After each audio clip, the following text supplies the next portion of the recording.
शिकायला बुद्धी लागते का नाही? मग हे तुम्हाला आखली आहे का काही? एवढी कुठं शाळेत घालायचं त्या आधीच? आपल्याला कधी घातलं रे शाळेत? अरे आपल्याला शाळेत घातलं तर गुरुजीला बी वाटत होतं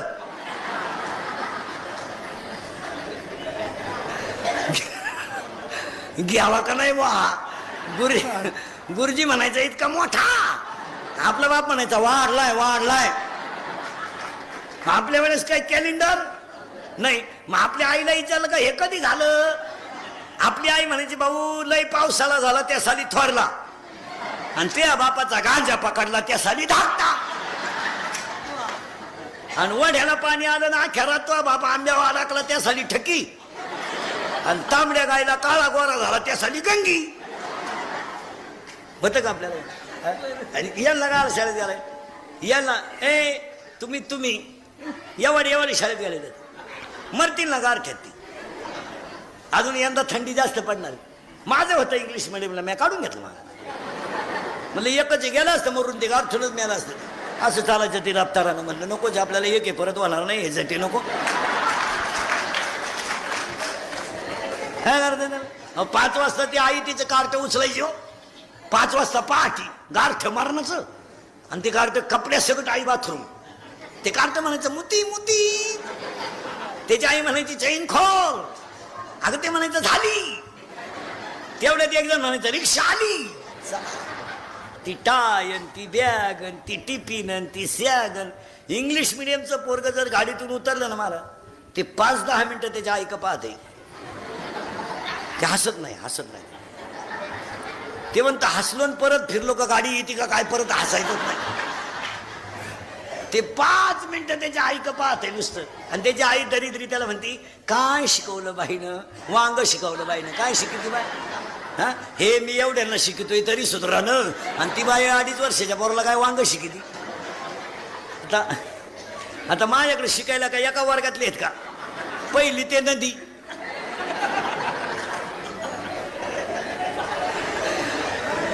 काय डीजे लावायची गरज? इथं नाचलं पाहिजे. आपल्याकडे काय झालंय, धर्मच राहिला नाही. आणि माझे गुरु निवृत्तीनाथ म्हणून आजच्या कीर्तनाला अभंगाचा शेवट आहे बाप रखमा देवरू. पहिला मुद्दा संपला. दुसरा मुद्दा आज गायकाचे आयोजक, संयोजक, ग्रामस्थ, भजनी मंडळ, गायक, वादक, गुणीजन मंडपाले, माईक सिस्टीमवाले, महिला भत्ताच्या बाया, अंगणवाडीच्या बाया, महिला गटाच्या बाया, महिला आघाडीच्या बाया, दारुडे बिरुडे बेवडे जुगारे बिगारे. उद्या कोणी म्हणाय नको आपलं नाव नाही घेतलं. काय ना, आपण कीर्तनाला जाऊन आपलं नाव नाही घेतलं, कारण बाया आता शिक मोकळ्या झाल्यात. 15 दिवस प्रचाराला होते त्यांना माहीतच नाही कोणची सभा आहे, फक्त गेल्या बसल्या.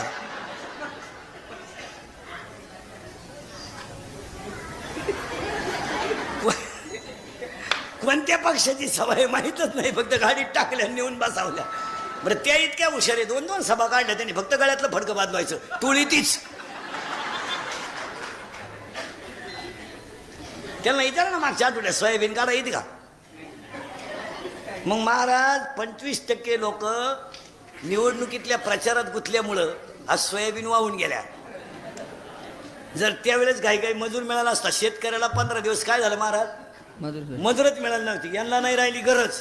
तेव्हा 500 रुपये रोज होता.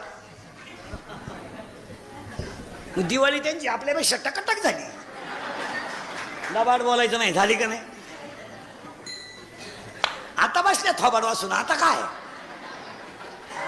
रात गई, आता काय नाही. चला थोडं पुढं.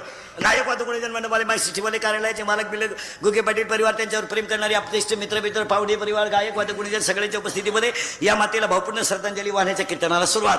पुन्हा एकदा सगळ्यांना धन्यवाद. गायक, वादक, गुणीजन सगळ्यांना धन्यवाद. आणि माझे गुरु निवृत्तीनाथ, त्यांच्यामुळे माझा संसार सफल झाला, आणि तो सफल झाल्यामुळे बाप रखमा देवरू निवृत्तीने तत्वता सांगितले ज्ञानदेव पाया. आता फक्त माझा जे संसार कसा सफल झाला एक पटापटा फक्त तुम्ही बोलायचं. आता महिला मंडळ, पहिला प्रश्न तुम्हाला सावध पटापट बोला. माणसाला जन्माला यावं लागतं किंवा नाही? हा म्हणा, नाही म्हणा.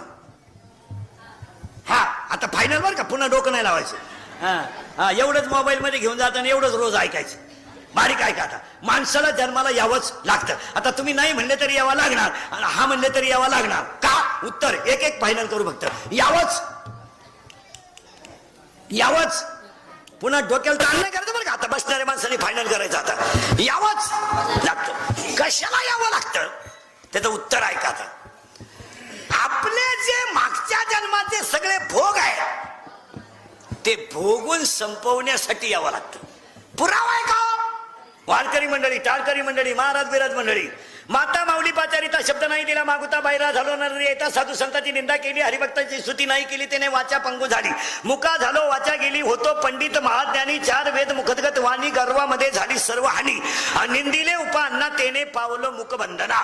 अजून पुरावा पाहिजे असेल का? पूर्वजनी पाप केले ते बहु विस्तरिले. अजून पुरावा ज्ञानेश्वरी, झाड जाणे जे फुले, मानत जाणे जे बोले, आणि भोगे जाणे जे केले कर्म पूर्वजन विजय. गात्यातलं प्रमाण भोगतो न घडे संचिता. बस फायनल. आता आपण जे भोगतोय याच्यामध्ये ज्ञानेश्वरीत एक शब्द आहे इष्ट, 18व्या अध्यायात शब्द आहे इष्ट, अनिष्ट आणि इष्ट इष्ट. इष्ट, अनिष्ट, इष्ट इष्ट. त्याला सोपा शब्द असा आहे उत्तम, मध्यम. हे ज्याचं त्याचं प्रारब्ध आपण भोगतोय. काहीला पैसा मोजता येईल, काहीला पाहायला मिळालं, काही दुसऱ्याचं पाहून मेले, पण भोग आहे. काही पोरींनी बापाच्या घरी इतक्या मजा आणल्या महाराज का जेवलेलं ताट धुवायचं सुद्धा नाही, असं लुटून द्यायची, भाऊजाईला बोलणे बसावं म्हणून. असा नवरा मिळाला तिला. कांदे लावायच्या टोळीची मुकादम झाली.